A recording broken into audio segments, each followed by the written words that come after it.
got one last piece that we need before Shimon takes us home. Come on in. Cheap seats in the back. Come on in, everyone. Dr. Kincaid, we got everyone in there? Awesome. Anyone else outside? Ciao, one more piece. Okay?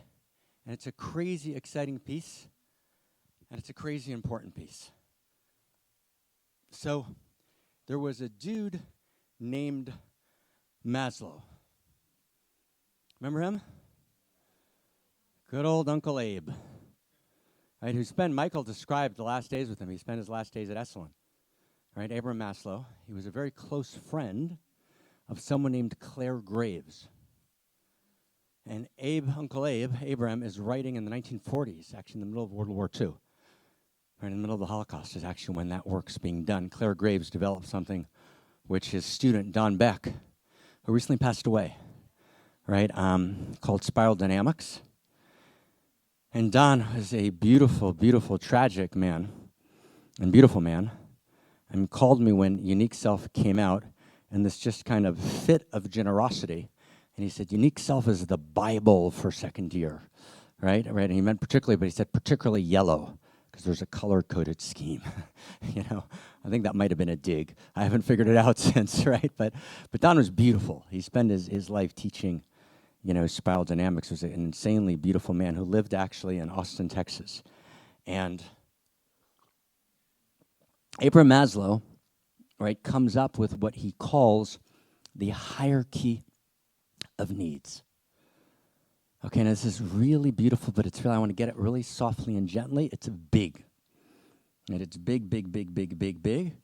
So all of a sudden when you hear the word need, and you remember that infinity desires, needs finitude, and you remember we just said in a passing sentence yesterday that at the higher levels of consciousness, this is a big sentence, needs and desires are one. You get that? So at a lower level of consciousness, these are my needs. Do you think about needs? These are my needs. These are my desires. But that's actually an unclarified consciousness, right? It's superficial needs and superficial desires. When my consciousness clarifies, right, my needs and my desires actually are fully aligned, okay?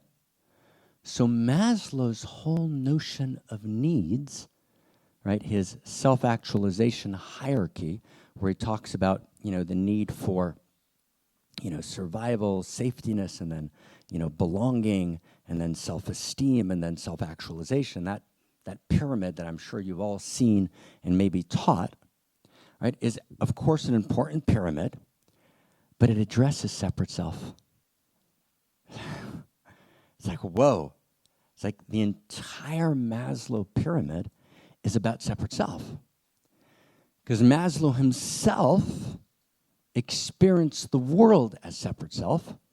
It's only the last couple of years of his life, when he was at Esalen, that he got a sense of true self, just the beginning of a sense, and he writes about it in his diary, right? And he makes this distinction at the end of his life between his hierarchy, which he calls deficiency needs, and self-transcendence needs.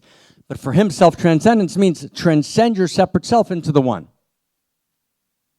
which is exactly true but partial, right? So Maslow's whole hierarchy is a separate self hierarchy. But what would Eros needs look like, right? Right, and here, just if I can just share just intimately, my interior feeling is that I'm out of integrity with you for not spending a couple hours on this. So I feel out of integrity, but I'm gonna get over that, right? And then share it with you very, very briefly, but we gotta really dive into this, and maybe we will next summer. And maybe we will in a different kind of emergent format as part of a process, who knows? But just, I'm gonna get the core of it so we can taste it, okay? So what would it look like to talk about Eros needs? And I want to tell you something painfully beautiful and shocking. So there's a British officer who goes into Bergen-Belsen, right, which is the concentration camp. And there are men and women, right, barely alive. I don't know if any of you have seen pictures of the Holocaust. And Holocaust is close to me. Most of my family died in the Holocaust. So it's a big deal, right? And you see the pictures of these survivors who are like these emaciated, right? Like they're barely there, right? And they're trying to feed them. And then someone from the Red Cross, and he wasn't sure why, they came in and sends this huge case of lipstick. And he says he opens the case and he sees lipstick. And some of the lipstick gets out, and all of the women who are survivors are putting on lipstick. Right? And you're like, right? And you realize what Maslow got wrong. And Maslow says you take care of one level of the hierarchy, right? Survival, safety, then you take care. No, these people wanted lipstick immediately. And he describes women, right? No breasts, right? Barely a body, right? Just an emaciated, you can barely recognize it, a feminine form. And then he describes women who didn't make it the first days. He said you see women in the water wearing lipstick, dead. And he describes the enormous beauty of those days. And he says, what genius was it from the Red Cross? Who was it who sent lipstick? Because there's a need, right? It's a need.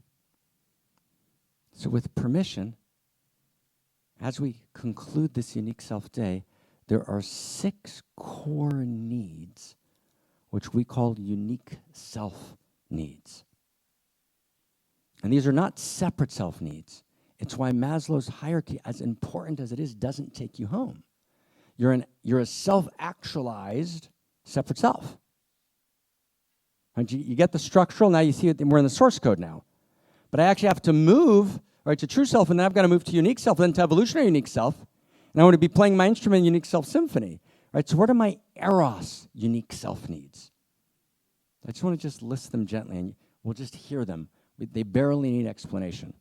But we could do a day on each of them. So one is, I have a need to be intended.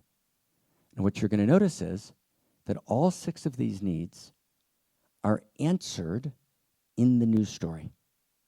If you actually get we, reality, if we actually realize the Amorous Cosmos, we realize that the answer to where is we live in the universe calling a love story, an evolution, the love story of the universe, not a Pollyannish love story filled with agony and ecstasy, but a love story. That's where we live. Who are we? Who am I? I am an irreducibly unique expression of the love intelligence and love beauty and love desire of all that is, that lives in me, as me, and through me. And what is there for me to do? What's there for me to do? To actually fulfill my deepest heart's desire, which as evolutionary unique self, I realize is the deepest heart's desire of reality in me, as me, and through me, and to give my unique gifts that address a unique need in my unique circle of intimacy and influence. And all of a sudden, we have not a top-down, closed society. We have a bottom-up, self-organizing set of unique self-symphonies. We've actually engendered through simple first rules and first principles a planetary awakening in love through unique self-symphonies. Right? We've revisioned, right, the planetary Pentecost, if you will. So in that vision, all 6 of these needs are not met by someone else. You don't export that. When I meet that person, they're going to fulfill those needs. That's a disaster. Now, those are actually inherent to the 3 questions: where, who, and what. So the needs are 1, the need to be recognized. No, excuse me, we'll start with the need to be intended. Number 1, we'll start there. The need to be intended. Okay, and we'll just do literally, right, 1 minute on each. The need to be intended. Oh, honey, it's 4 o'clock in the afternoon. Today's your birthday, right? I forgot. Today's your birthday. I forgot, but don't worry. We still have time. Let's go to a great restaurant. That's going to get you far, right? And that's a disaster, right? We want to be intended. Right? We want somebody to think about the fact that it's Tom Goddard's birthday, right? Was it yesterday or the day before? It was the day before, right? Happy birthday, Tom, Ronin, right? Right? So, in other words, I want to be intended. I have a need to be intended. 2, I have a need to be chosen, right? Day school, 5th grade soccer. Everyone lines up. I can still remember till today. Chosen second to last, usually. Like everyone, one's chosen and the second person's chosen. Right? Can you remember that? The third person's chosen, right? Like, whoa. Like, whoa. Forget about the mythologized shit. Let's go to pathology. Right? Fuck, man. Shit, right? I got to listen to it every single day. I got to go through that, right? Fuck me. Right? So there's a need to be chosen, right? There's a need. I want to be the chosen one. And let's be really clear. Who wants to be the chosen one? Show of hands. We want to be the chosen one. But that's not pathological, right? 3, there's a need to be recognized. I see you. 4, there's a need not to be loved, to be adored. I adore you.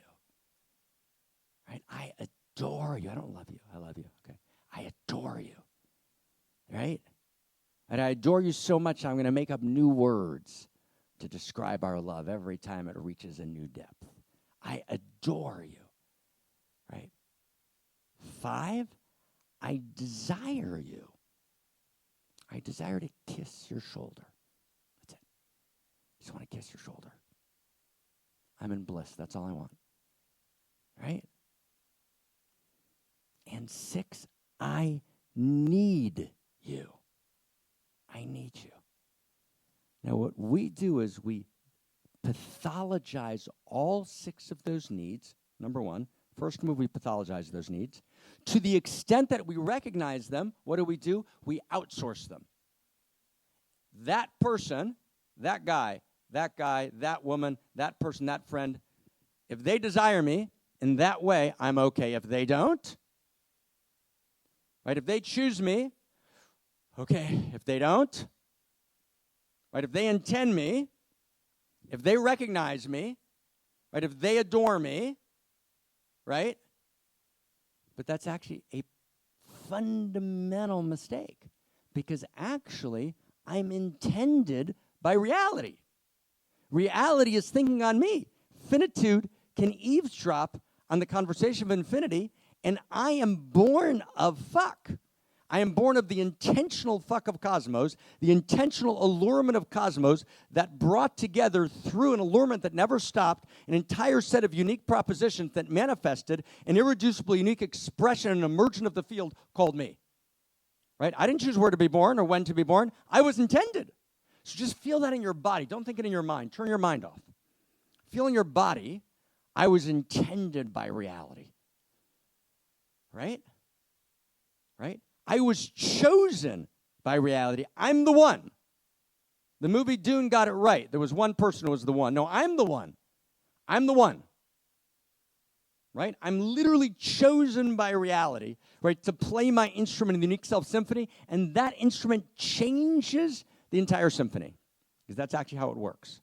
3, right, I'm recognized. Intimacy, mutuality of recognition. The intimate universe recognizes me. And university doesn't just love me, right? The universe doesn't just love me. The universe doesn't just love me. The universe adores me. The universe sends me scents and sounds, right? The universe has 37.2. You remember that cell that we saw? Do you know that in your body, there are 100,000 unique DNA markers in your body? And as the DNA has 100,000 unique dimensions inside of you. So that cell that we saw 2 visions of, right, the interior of your body, right, is filled with explosions of irreducible uniqueness. 37.2 trillion cells that are being breathed in Eros in every second, meaning reality is literally fucking you open, uniquely in every second. That's not made up. That's reality. Right? Not to realize that's to be asleep. It's just not, right? That's reality. I'm literally being right. Right? So I'm being adored, but now get the 5th one. Reality actually desired me because reality is the movement of desire. So I don't outsource my desire to one person who likes the curve of my hip. Really? Really? That's pathology. I'm desired by reality, and finally, I'm needed. My unique gift is needed by all that is. Right? And then I can relax spaciously, and I realize, wow, waves are coming in. Waves are coming in. There's so much magnificence. So much magnificence.